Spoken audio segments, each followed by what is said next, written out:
আমরা কি পড়বো আজকে? দেখো আমি এসএসটি পার্টটা পড়াবো, তাই তো? এসএসটি পার্টের মধ্যে কি কি আছে? মেনলি আমাদের তিনটা জিনিস আছে।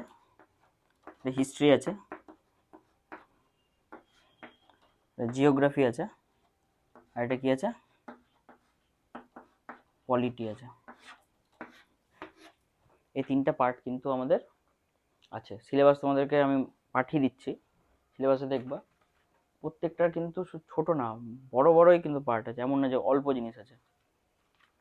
এবার এগুলো কিন্তু কমপ্লিট করতে গেলে তোমাকে এখন থেকে পড়া শুরু করতে হবে। আমি তোমাকে পড়িয়ে দিচ্ছি আর তুমি বাড়িতে যে রেখে দিচ্ছ, পরে কিন্তু কোনোভাবে পারবে না, কোনোভাবে না। তো আজকের ক্লাসে আমরা পলিটি দিয়ে শুরু করব। আমি মনে করি পলিটিটা এখানে সবচেয়ে সহজ, জিওগ্রাফির চেয়ে সহজ হচ্ছে পলিটি। পলিটির দেখো আমাদের সংবিধানের একদম প্রথম পাতায় একটা জিনিস লেখা থাকে, ওটা প্রিয়াম্বল লেখা থাকে, প্রস্তাবনা। যদি তুমি দেখো, তো আজকে আমরা প্রস্তাবনা পড়বো, ঠিক আছে? প্রস্তাবনা জিনিসটা কি আগে সেটা জানতে হবে। দেখো আমি তোমাদের নোটের শুরুতেই প্রস্তাবনাটা দিয়েছি, বাংলাতেও লেখা আছে আর আসলে যেভাবে লেখা আছে ইংরেজিতে সেটাও লেখা আছে। প্রস্তাবনা জিনিসটা কি? একটা দেখবা যে কোনো বইয়ের সামনে ওই বইটার ব্যাপারে জানার জন্য একটা মুখবন্ধ লেখা থাকে একদম শুরুতে। বর্তমান বইগুলো যেগুলো বেরোচ্ছে, ওই পেঙ্গুইন, পেপার বুক, এই বইগুলো দেখবে পিছনে লেখা থাকে প্রস্তাবনাটা, একদম মানে মলাটের উপরে লেখা থাকে। যাই হোক, তো প্রস্তাবনা জিনিসটা কি? আমি যে বইটা পড়বো তার ব্যাপারে ডিটেল, মানে কি বইটার ভিতরে কি আমাকে দিচ্ছে বইটা, সেটা কিন্তু প্রস্তাবনা বা মুখবন্ধটা দেয়। সেম ভাবে আমাদের যে সংবিধানের প্রস্তাবনা আছে, সংবিধানের প্রস্তাবনাও কি করে, সংবিধানের যে বেসিক নেচারটা, কেমন নেচার সংবিধানের, আমাদের সংবিধানের নেচার কেমন, সেটার কিন্তু একটা ধারণা দেয় প্রস্তাবনা, ঠিক আছে? এবার প্রস্তাবনা প্রথম এসেছিল কিন্তু ইউএস এর সংবিধানে, ঠিক আছে? ইউএস এর সংবিধানে, ইউএস সংবিধান কবে তৈরি হয়েছে? 1778, তাই তো? 1778 না, 87, 1787-তে আমাদের ইউএস এর সংবিধান তৈরি হয়েছে। সেই সময় কিন্তু ইউএস এর সংবিধানের প্রস্তাবনা ছিল। এই প্রস্তাবনা দেখেই কিন্তু পরবর্তীকালে কানাডায়, তারপরে জাপানে, এই দেশগুলোতে কিন্তু, তারপরে হচ্ছে আয়ারল্যান্ডে প্রস্তাবনা এসছে, ঠিক আছে? তাছাড়াও এই প্রস্তাবনা থেকেই কিন্তু আমাদের ওই আইডিয়াটা এসছে আমাদের সংবিধানের প্রস্তাবনাটা করার, গণপরিষদে, তাই তো? এবার প্রস্তাবনা যে আছে, প্রস্তাবনার ইতিহাসটা কি, যে প্রস্তাবনা আমাদের দেশে কিভাবে এসছে, প্রথমেই দেখো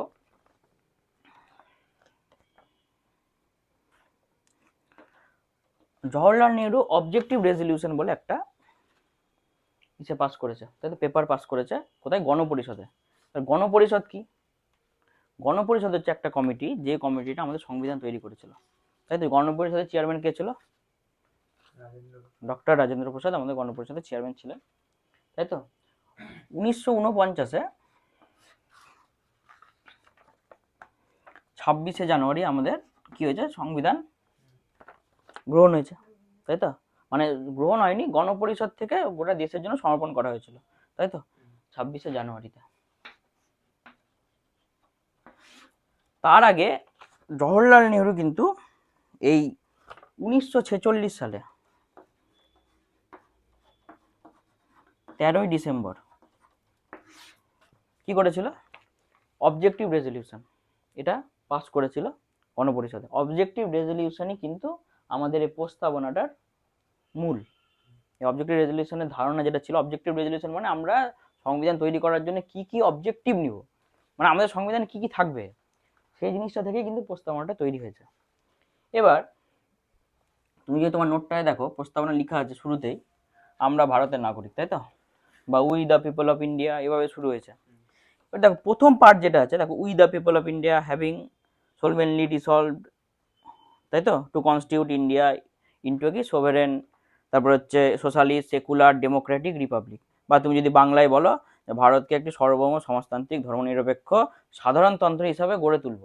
তার মানে কি দিয়েছে? প্রথম যে পার্টটা আছে সেই পার্টটাতে আমাদের সংবিধানের প্রকৃতি কি, তাই তো, সেটা বোঝাচ্ছে, তাই তো? আমাদের সংবিধান কি ধরনের, কি কি অফার, কি কি আমাদের সংবিধানটা ধরন কেমন। এবার আমাদের সংবিধানটা ধরন কেমন, সোশ্যালিস্ট একটু ভাবধারা আছে, ডেমোক্রেটিক ভাবধারা আছে, সাধারণতন্ত্র মানে রিপাবলিক ভাবধারা আছে, তাই তো। পরের পার্টটা দেখো, এখানে আছে একটা কথা, জাস্টিস, ইকুয়ালিটি, লিবার্টি, ফ্রেটার্নিটি, এগুলো আছে, তাই তো। এগুলো মানে কি, আমাদের সংবিধানটা আমাদের কি অফার করছে সেটা আছে, তাই তো। কি অফার করছে, আমাদেরকে জাস্টিস অফার করছে, যে আমাদের ভারতের নাগরিকদের আমরা কি অফার করছি, জাস্টিস অফার করছি, ইকুয়ালিটি অফার করছি, তাই তো, ফ্রেটার্নিটি অফার করছি। আর একদম শেষ পার্টে দেখো কবে অ্যাডপ্ট হয়েছে সংবিধানটা সেটা দেওয়া আছে। প্রস্তাবনার 3টা পার্ট, এটা বুঝতে পেরেছো। ভ্রাতৃত্ববোধ, তাই না। এবার ফ্র্যাটার্নিটি মানে ভ্রাতৃত্ববোধ। তাহলে প্রথম পার্টটাতে আমি যে নোটটা দিয়েছি সেই নোটটাতে সংবিধানের ব্যাপারটা আছে, তাই তো। আমি তোমাকে বললাম ঐতিহাসিক প্রেক্ষাপটটা কি। এবার দেখো এখানে কয়েকটা যারা রাষ্ট্রনীতিবিদ আছে যারা, তাদের কিন্তু কয়েকটা উল্লেখ করা আছে তাদের কথা, তাই তো। প্রস্তাবনা দেখো বলেছে, প্রস্তাবনা হলো একটি আইনের উদ্দেশ্য ব্যাখ্যা করার জন্য রচয়িতাদের মন খুলে দেখার এক চাবিকাঠি। মানে কি, প্রস্তাবনাটা কি, কি উদ্দেশ্য সংবিধানের তার একটা চাবিকাঠি প্রস্তাবনাটা। এবার প্রস্তাবনা নিয়ে কিন্তু অনেক বিতর্কও আছে। প্রস্তাবনা নিয়ে বিতর্ক কি আছে, প্রথমে দেখো 2টা মামলার কথা বলা হয়েছে, একটা হচ্ছে বেরুবাড়ি মামলা, আছে না। এত ডিটেলসে কিন্তু তোমাদেরকে কেউ বলবে না, আর কোশ্চেন কিন্তু ডিটেলসে আসবে। এখন কিন্তু আর কোশ্চেন উপর উপর থেকে আসে না, এটা হচ্ছে ট্রেন্ড চেঞ্জ হয়ে গেছে এখন। বেরুবাড়ি মামলা কত সালে আছে, 1960-এ, তাই তো। বেরুবাড়ি মামলায় কি বলছে, বেরুবাড়ি মামলায় যখন সুপ্রিম কোর্ট রায়দান করছে, সেখানে সুপ্রিম কোর্ট বলেছে যে প্রস্তাবনাটা সংবিধান অংশ নয়, অংশটা না, সংবিধান অংশ না, কিন্তু প্রস্তাবনা সংবিধানের প্রকৃতি বোঝাচ্ছে, কিন্তু আমি কোনো আইন প্রস্তাবনা দেখে আমি করতে পারবো না। বা কোনো মানে কেউ যদি কিছু অফার করেছে, ধরো সরকার অফার করেছে, তার বিরুদ্ধে তুমি কেস করছো যে না প্রস্তাবনা এটা লেখা নাই, তুমি এটা করতে পারো না, সেটা হবে না, প্রস্তাবনা হচ্ছে সংবিধানের অংশ না। তারপরে দেখো আরেকটা কেসের কথা বলা হয়েছে,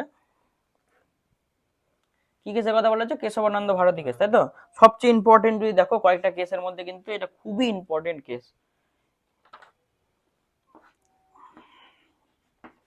কেশবানন্দ ভারতী কেস। এই কেসটাতে কি বলেছে, এই কেসটাতে আবার বলেছে কিন্তু যে না সংবিধানের অংশ, মানে সুপ্রিম কোর্ট নিজের যেটা ডিসিশন ছিল আগে সেটাকে কিন্তু চেঞ্জ করেছে, চেঞ্জ করে কি বলেছে, প্রস্তাবনাটা সংবিধানের অবিচ্ছেদ্য অংশ, ঠিক আছে। এবার প্রস্তাবনা যে একদম যেমন হয়েছিল, যখন একদম শুরুতে প্রস্তাবনা তৈরি হয়েছিল, গণপরিষদ যে প্রস্তাবনা তৈরি করেছিল, সেখানে কিন্তু দেখো এখানে টার্ম আছে, একটা সোশ্যালিস্ট আছে না, আর একটা টার্ম আছে সেকুলার, টার্ম আছে। তারপর দেখো ফ্র্যাটার্নিটির পরে একটা টার্ম আছে ইউনিটি অ্যান্ড ইন্টিগ্রিটি। এই টার্মগুলো প্রথমে ছিল না। কি কি টার্ম ছিল না, সোশ্যালিস্ট,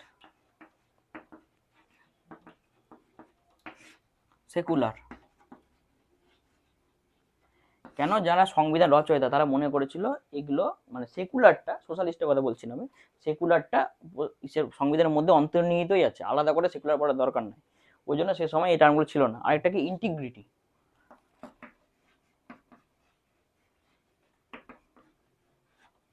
সোশ্যালিস্ট মানে কি বলো, সমাজতান্ত্রিক। সেকুলার মানে কি, ধর্মনিরপেক্ষ। আর ইন্টিগ্রিটি মানে কি, সংহতি, তাই তো। এই টার্মগুলো বলছিল প্রথমে ছিল না। এবার পরে কবে এটা ঢুকেছে, ইন্দিরা গান্ধী সরকারের সময় ঢুকেছে, 1976-এ, তাই তো। এটা তোমাদেরকে আগে পড়িয়েছিলাম, কি কততম সংবিধান সংশোধন না দেখে কেউ, সবচেয়ে ইম্পর্টেন্ট সংবিধান সংশোধন 42তম। এটা বারবার তোমাদেরকে বলেছিলাম যে এটাকে মিনি কনস্টিটিউশন বলে, তাই তো।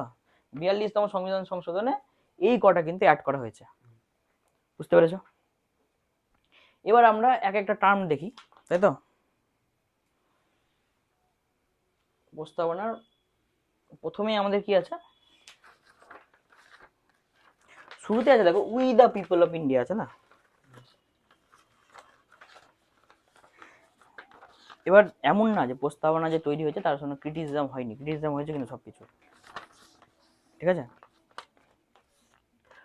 প্রথমে আছে কি, আমরা ভারতের নাগরিক, তাই তো।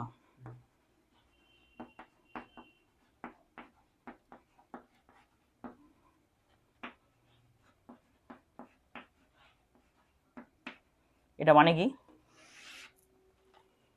এটা দিয়ে কি বোঝাচ্ছে? মানে তো আমরা জানি যে আমরা ভারতের নাগরিক, এটা মানে কি বোঝাচ্ছে?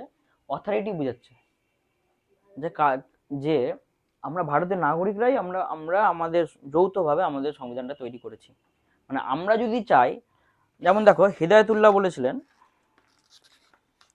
যে এটা নিয়েই, মানে যদি মনে করো ভারতের নাগরিকরা চায়, ঠিক আছে, এম হিদায়াতুল্লাহ ছিলেন ভারতের প্রাক্তন বিচারপতি, প্রধান বিচারপতি ছিলেন, আবার উপরাষ্ট্রপতিও ছিলেন, ঠিক আছে। ভারতের নাগরিক যদি চায় একটা মাস প্রোটেস্ট করে কিন্তু সংবিধান চেঞ্জ করতে পারে, আর কেউ চেঞ্জ করতে পারবে না সংবিধান। তার মানে সবচেয়ে মেন পাওয়ার কার হাতে আছে? নাগরিকদের হাতে। এটাই বোঝাচ্ছে এটা দিয়ে, ঠিক আছে। এবার সমালোচনা দেখো, এটার সমালোচনাও কিন্তু হয়েছে। কি সমালোচনা হয়েছে? যে সময় গণপরিষদ তৈরি হয়েছে, গণপরিষদ তৈরি হয়েছে 1935-এ যে ভারত শাসন আইন হয়েছিল, তারপর এখানে ভোট হয়, তাই তো, প্রাদেশিক ইসেগুলোতে ভোট হয়েছিল। ভোটে মাত্র কতজন ভোট দিয়েছিল ভারতে? তখন ভোটদানের অধিকার ছিল মাত্র 14%-এর। সব অ্যাডাল্টের ভোট দেওয়ার অধিকার ছিলই না ভারতের। তাহলে 14% লোক কাদের কাদের ইসে করেছে? 14% লোক ইলেক্ট করেছে কাদের? প্রাদেশিক যারা নেতা ছিল তাদেরকে ইলেক্ট করেছে। এবার এরা কাদের ইলেক্ট করেছে? গণপরিষদের মেম্বারদের, ঠিক আছে। এবার এরা যেহেতু গণপরিষদের মেম্বারদের ইলেক্ট করেছে, 14% তো ভারতের কোন পার্সেন্টেজ, কতটুকু? তার মানে এরা যারা সমালোচনা করছে তারা বলছে তাহলে তো মানে ভারতে যারা মাস, তারা তো কোনোদিনও গণপরিষদের সমর্থনই করেনি। এটা বলতে চাইছে সমর্থন করেনি, তার জন্য যে সংবিধানটা তৈরি হয়েছে, এটা বলা যাবে না যে মাসের সংবিধান মানে সবার, আমাদের পিপলের সংবিধান। এটা হচ্ছে সমালোচনা। এবার তার বিরুদ্ধে ব্যাখ্যা কি? দেখো, যারা গণপরিষদে ছিল, যখন 1952 সালে তো প্রথম ইলেকশন হয় আমাদের, 1952-তে আমাদের দেশে স্বাধীনতার পর প্রথম ইলেকশন হয়। এই ইলেকশনে তারা তো বিপুল ভোটে জয়লাভ করেছে। তার মানে যদি মানুষের যদি ম্যান্ডেট না থাকতো তাদের কাছে, মানে যারা গণপরিষদ ছিল তারাই তো জয়ী হয়েছে, নেহরু জয়ী হয়েছে, যারা যারা ছিল গণপরিষদ সবাই জয়ী হয়েছে। তো তারা যদি না যদি তাদের মাঝে সাপোর্ট থাকে, তারা কি জিততে পারতো 1952? এটা হচ্ছে তাদের মানিয়েছে, সমর্থনে বলেছে। বি.আর. আম্বেদকর সমর্থন করেছে। আর সেই সময় একটা ব্যাপারও ছিল, সেই সময় পরিস্থিতি ছিল না যে একটা ভোট করিয়ে আমরা সংবিধানটাকে ইসে করতে পারবো যে সংবিধান ঠিক কি ঠিক না, তাই তো। এটা করানোর মতো পরিস্থিতি ছিল না ভারতে, কেন সঙ্গে সঙ্গে তখন স্বাধীন হয়েছে, তাই তো। সেই স্বাধীন সঙ্গে সঙ্গে হয়েছে, স্বাধীন হয়েছে আর সঙ্গে সঙ্গে একটা ভোট করানো, কোনো কাঠামো নাই, কিছু নাই, এটা করা সম্ভব না, তাই তো।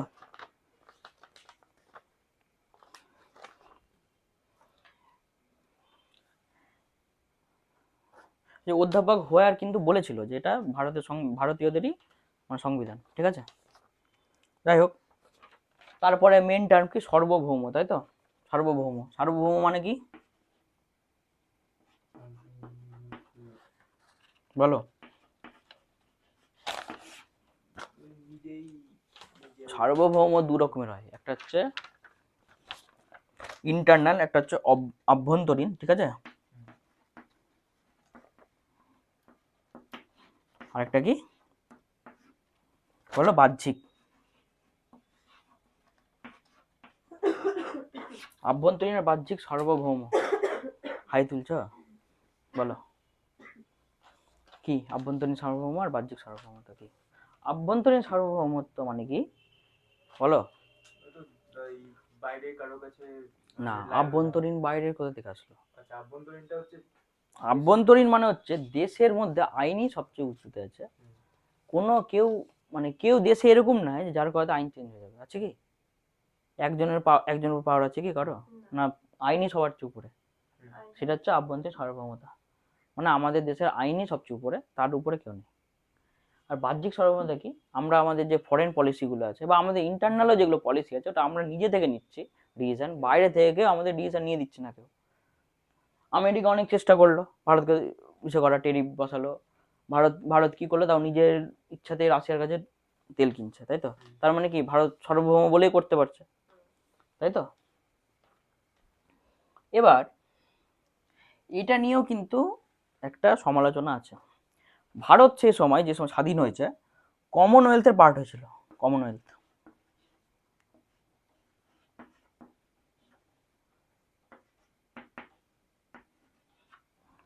কমনওয়েলথ কি? কমনওয়েলথ হচ্ছে ব্রিটিশরা যাদেরকে ইসে করে রেখেছিল, মানে পরাধীন করে রেখেছিল, তাদের নিয়ে একটা গোষ্ঠী, তার মধ্যে ব্রিটিশও আছে, তার হেড হচ্ছে ব্রিটিশদের মানে রানী, আর মানে যে সময় যে থাকবে মানে মোনার্ক। এবার তখন বলেছিল যে তাহলে তাহলে ভারত যদি সার্বভৌম হয় তাহলে এটার পার্ট কেন, তাই তো? কিন্তু এরা কিন্তু কমনওয়েলথ কিন্তু ওরকম কোনো কমিটি না যে তোমার দেশের মধ্যে প্রভাব বিস্তার করতে পারবে। কমনওয়েলথ একটা এমন একটা জিনিস, যেমন এখন ব্রিক্স আছে, ব্রিক্স বলে একটা গোষ্ঠী আছে, তাই তো, অনেকগুলো দেশ মিলে আছে। তারপরে যেমন আসিয়ান আছে, তাই তো, এরকম অনেকগুলো গোষ্ঠী আছে আর ভারত অংশ, তারা গিয়ে ভারতকে প্রভাব বিস্তার করতে পারছে কি, পারছে না। তো সেরকমই কমনওয়েলথ একটা মানে একটা গোষ্ঠী, আন্তর্জাতিক গোষ্ঠী। সেটা যেহেতু ওটা কলোনিদের নিয়ে তৈরি, সেটার জন্য একটা সমালোচনা হয়েছিল, কিন্তু তারা কিন্তু ভারতকে কোনো প্রেসারাইজ করতে পারে না, বুঝতে পেরেছ? তারপরে কি টার্ম আছে? সমাজতন্ত্র, তাই তো।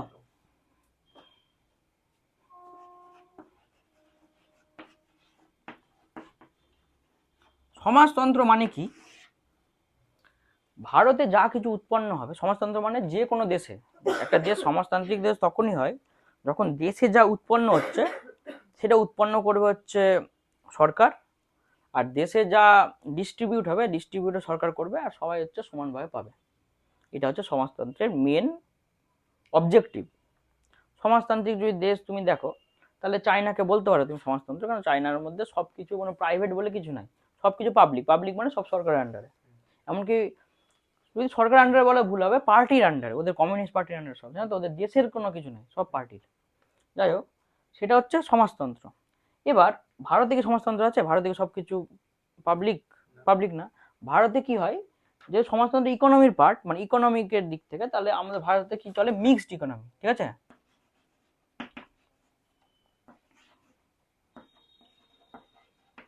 মিক্সড ইকোনমি মানে কি? মানে পাবলিকও থাকবে আবার প্রাইভেট সেক্টরও থাকবে। যেমন আমরা সবচেয়ে ভালো বুঝতে পারো বাস দেখে, আমাদের এখানে সরকারি বাসও চলছে, এনবিএসটিসি, এসবিএসটিসি চলছে তো, আবার পাবলিক বাসও চলছে, ঠিক আছে, একই রুটে চলছে। এটা হচ্ছে মিক্সড ইকোনমির একটা উদাহরণ। এবার ভারতীয় যে সমাজতন্ত্র আছে ওটা কি বলছে, গণতান্ত্রিক সমাজবাদ। কি বলছে?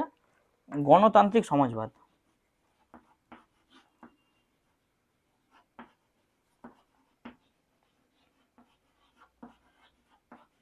এইভাবে কোথায় ক্লাস হয় জানো? ডাব্লিউবিসিএস এর যে ক্লাসগুলো হয়, মেন সেট, তাও সেখানে হয় এইভাবে ক্লাস। এই ক্লাসগুলো কিন্তু মানে আমি চ্যালেঞ্জ দিতে পারবো তোমাকে, কেউ করাবে না এভাবে, বুঝতে পেরেছো? গণতান্ত্রিক সমাজবাদ কি? গণতান্ত্রিক সমাজবাদ মানে যারা পিছিয়ে আছে তাদেরকে হেল্প করে আগিয়ে নিয়ে আসা, ঠিক আছে, সহজ ভাষায়, একদম সহজ ভাষায়, যারা পিছিয়ে আছে তাদেরকে হেল্প করা, সরকার হেল্প করবে। এটা হচ্ছে আমাদের সাম্রাজ্য মানে সমাজতন্ত্র। ভারতের সমাজতন্ত্র কিন্তু নর্মাল সমাজতন্ত্র থেকে একদম আলাদা।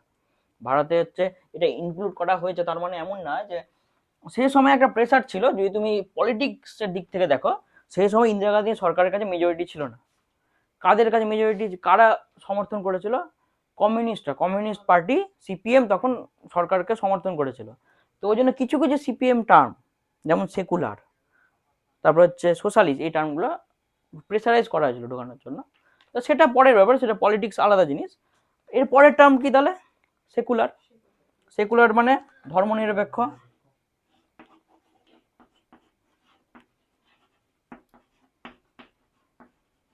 তাই তো। ধর্মনিরপেক্ষ মানে কি? এবার ধর্মনিরপেক্ষ যদি দেখো ভারতের ক্ষেত্রে পজিটিভ দিক থেকে দেখা হয়। আর আমি তোমাদেরকে এর আগে যখন পড়িয়েছিলাম বলেছিলাম যে ফ্রান্সের ধর্মনিরপেক্ষতা কেমন, নেগেটিভ। কেন? ওরা কোনো ধর্মে বিশ্বাসী নয়। ভারত কি সব ধর্মে বিশ্বাসী, ঠিক আছে, সব ধর্মকে সমান চোখে দেখবে ভারত। আর ওরা কি কোনো ধর্মকে কোনোভাবে দেখবে না, ঠিক আছে। ওই জন্য দেখবা ভারতে একটা দুর্গাপূজার প্যান্ডেল রাস্তায় করা যায়, তাই তো, পারমিশন নিয়ে। আবার একটা নামাজও রাস্তায় পড়া যায় পারমিশন নিয়ে, কিন্তু এটা ফ্রান্সে হবে না, বা চায়নাতে তো হবেই না। চায়নাতে অনেক, যেমন আমরা যেমন ভারতে মন্দিরে পূজা করছি, চায়নাতে কিন্তু ওটাও নেই, ওখানে মন্দিরও তৈরি করা যায় না। ধর্মনিরপেক্ষতা বুঝতে পেরেছো? এরপরে কি? গণতান্ত্রিক, তাই তো। বোরিং লাগছে কি? খুব চেপে না বলছে। গণতান্ত্রিক মানে কি? এবার দেখো আমি একসঙ্গে দুটো টার্ম লিখি, গণতান্ত্রিক আর কি একটা আছে সাধারণতন্ত্র আছে না, এটা দেখে মনে হয় কি যে একই জিনিস, তাই না? আমরা ছোটবেলা পর্যন্ত জানতাম যে গণতন্ত্র বা প্রজাতন্ত্র, সাধারণতন্ত্র মানে প্রজাতন্ত্র, তো একই জিনিস, একই জিনিস। তো আমরা তাহলে একই জিনিস দুবার করে লিখবে কেন একটা সংবিধানে? বাট গণতন্ত্র আর সমাজতন্ত্র কি, আর এদের পার্থক্যটা কি সেটা বলো। দেখো গণতন্ত্র কি, গণতন্ত্র মানে আমাদের যারা অ্যাডাল্ট আছে, এখন 18 বছর উপরে অ্যাডাল্ট ধরা হয় সবাইকে, অ্যাডাল্ট আছে, সবার কি আছে, ভোট দানের অধিকার আছে। এই ভোট দানের অধিকার প্রত্যেকটা নাগরিকের থাকা বা প্রত্যেকটা অ্যাডাল্টের থাকা।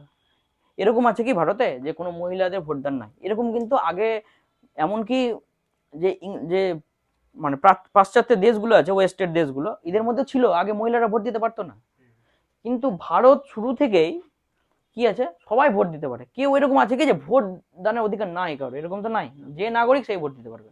মানে তাকে একটা এজ লিমিট পার করতে হবে, কেন বুদ্ধি তো বিকাশের তো ব্যাপার আছে।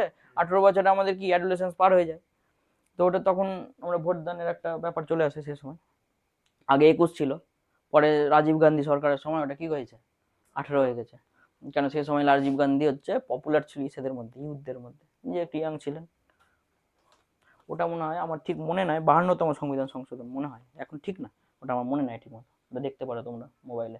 যাই হোক, তাহলে ভোট দানের অধিকারটা হচ্ছে গণতন্ত্র। তাহলে সাধারণতন্ত্র কি? হ্যাঁ, যে হাইয়েস্ট থাকবে, হাইয়েস্ট, আমাদের হাইয়েস্ট কে? রাষ্ট্রপতি, তাই তো? এখন দ্রৌপদী মুর্মু আছে, সে হচ্ছে সাধারণ জনগণ দ্বারা নির্বাচিত হবে। আমাদের দেশে সাধারণ জনগণ ডাইরেক্ট ভোট দেয় না, কিন্তু আমরা যাদেরকে প্রতিনিধি বানিয়েছি তারা ভোট দিয়ে তো রাষ্ট্রপতিকে নির্বাচন করে। এমন তো না যে রাষ্ট্রপতির ছেলে আবার রাষ্ট্রপতি হবে, এরকম তো হয় না। এটাই হচ্ছে সাধারণতন্ত্র। এবার এরকম দেশ আছে যারা গণতান্ত্রিক কিন্তু সাধারণতন্ত্র না। যেমন উদাহরণ হচ্ছে কি ব্রিটেন, গণতান্ত্রিক, সাধারণতন্ত্র না কেন? কারণ ওদের দেশে উপরে কে বসে আছে, কিং চার্লস, রাজা, এখন তো রাজা আছে, তাই তো? এবার সেম ওই কিং চার্লসই কিন্তু ইসেরও হেড, নিউজিল্যান্ডেরও হেড। তাহলে নিউজিল্যান্ডও সেম, নিউজিল্যান্ড ওদের মানে নিউজিল্যান্ডের টাকাতে ওদের কিং চার্লসেরই সিগনেচার থাকবে, ঠিক আছে? তাহলে ওরাও কি, ওরা তো সাধারণতন্ত্র না, ওটা মোনার্ক বলে ওদেরকে, যারা হচ্ছে ইসেতে চলে, মানে যাদের মাথার মধ্যে একটা, মানে ওদের হাতে হয়তো পাওয়ার নাই সেরকম, কিন্তু তাদের মাথার মধ্যে কি আছে, একটা রাজা রানী আছে, মানে বংশ পরম্পরায় হবে, তাই তো? রানী মারা গেল, রানী মারা গেলার পর ছেড়েই তো হলো। তাহলে কি বলছিল তুমি বলো? না, সাধারণতন্ত্র শেষ হবে না, যে হাইয়েস্ট হয়। যেমন একটা আরেকটা উদাহরণ, ভারত ছাড়া কি আমেরিকা, আমেরিকার কে এখন ডোনাল্ড ট্রাম্প হচ্ছে কি, ওই তো ভোটে জিতে রাষ্ট্রপতি হয়েছে, ওই তো হাইয়েস্ট। তাহলে আমেরিকাও কি চলছে, সাধারণতন্ত্রে চলছে, এটা বুঝতে পেরেছো? তাহলে আমাদের সংবিধান এর প্রকৃতি কেমন এটা আমরা দেখলাম, তাই তো? এবার দেখো 4টি মহৎ লক্ষ্য বলা হয়, যেটা আমাদেরকে অফার করছে, যে কি কি লক্ষ্য আছে আমাদের সংবিধানে। একটা হচ্ছে জাস্টিস বা ন্যায় বিচার, তাই তো?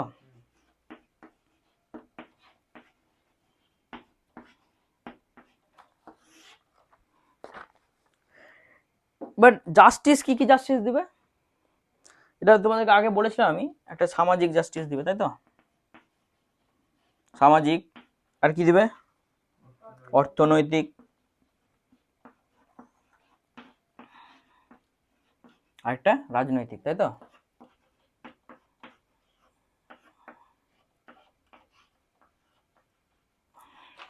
সামাজিক মানে সমাজে কাউকে আলাদা চোখে দেখা হবে না, কেউ ছোট না, কেউ বড় না, কেউ উঁচু না, কেউ নিচু না। এটা এটা দেখো আমরা জানি, আমরা যখন মৌলিক অধিকার পড়েছিলাম সেই সময় আমি বলেছিলাম যে 17 নম্বর সংবিধান সংশোধনে উঠে আছে আনটাচেবিলিটিকে অ্যাবলিশ করা হয়েছে, তাই তো? 17 নম্বর ইসে ধারাতে, তাই তো বলেছিলাম। এবার তার মানে কি, ওটাই প্রকাশ করছে তো সামাজিক ন্যায় বিচার, ওটাই, তাই তো? বা কোনো টাইটেল থাকবে না, 18তে ছিল, ঠিক আছে, ওটাও সামাজিক ন্যায় বিচার। অর্থনৈতিক মানে কি, আমি বললাম সবার একটা মানে নিজের প্রফেশন নেওয়ার অধিকার থাকবে, থাকবে তো? বা সবাই ইনকাম, মানে রাষ্ট্রকে কি করতে হবে, সবাইকে যাতে নিজের পায়ে দাঁড়িয়ে নিজে খেটে খেয়ে চালাতে পারে সংসার, সেই ব্যবস্থা কিন্তু রাষ্ট্রকে করতেই হবে। এটাই হচ্ছে অর্থনৈতিক ন্যায় বিচার। আর রাজনৈতিক ন্যায় বিচার মানে কি, এরকম হবে না যে কেউ পিছিয়ে পড়া জাতি আছে সে হচ্ছে ভোটে দাঁড়াতে পারবে না, বা তাকে রাজনৈতিকভাবে পিছিয়ে রাখা হবে, ঠিক আছে? সবার অধিকার আছে প্রতিনিধিত্ব করার, তাই তো?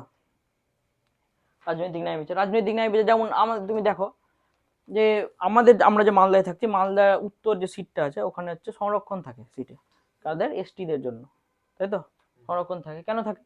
কারণ এই যে রাজনৈতিক ন্যায় বিচার করার জন্য, যাতে ওরা পিছিয়ে না পড়ে যায়। ওরা তাহলে তো কোনোদিন যদি এরকম না হতো তাহলে ওরা আসতেই পারতো না এগিয়ে কোনোদিন, তাই তো? এবার দেখো তারপরে 3টা টার্ম আছে, একসঙ্গে বলবো আমি টার্ম 3টাকে। কি কি আছে? একটা লিবার্টি, ইকুয়ালিটি, আর কি আছে? ফ্র্যাটার্নিটি, তাই তো? লিবার্টি মানে কি? স্বাধীনতা। আর এটা কি আছে? ইকুয়ালিটি মানে সাম্য। আর এটা কি আছে? ভ্রাতৃত্ব, তাই তো?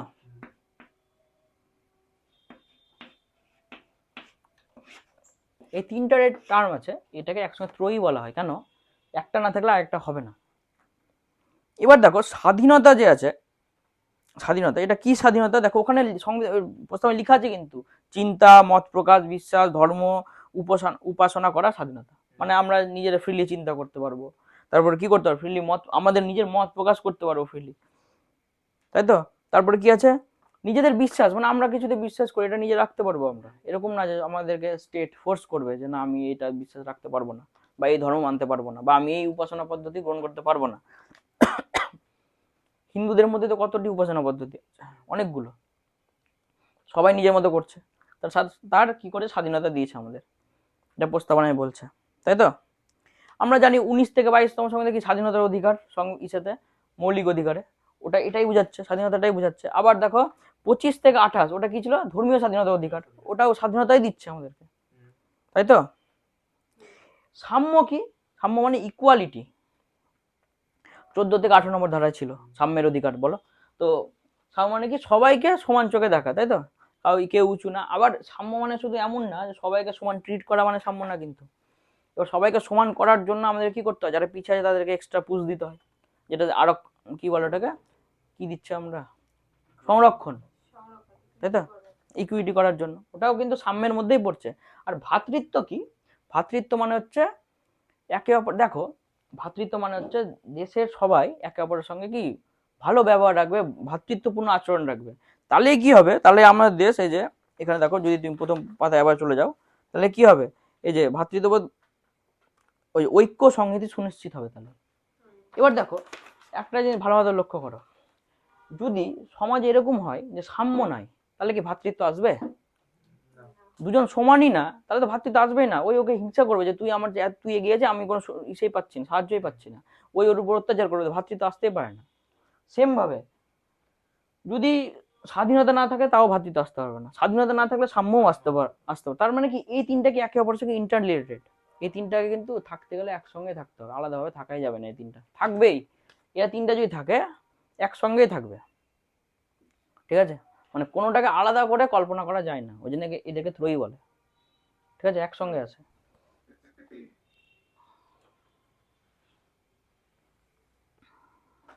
এবার দেখো এখানে তোমাদের নোটে যেটা 5 নম্বর পয়েন্ট আছে, শেষে একদম ইসের আগে, ওই কোশ্চেনগুলোর আগে পয়েন্ট আছে তো, ওখানে দেখো বিভিন্ন যারা কি বলে প্রফেসর আছে রাষ্ট্রবিজ্ঞানে, বা রাষ্ট্রবিজ্ঞানের যারা অধ্যাপক, বা রাষ্ট্রবিজ্ঞানের যারা, বা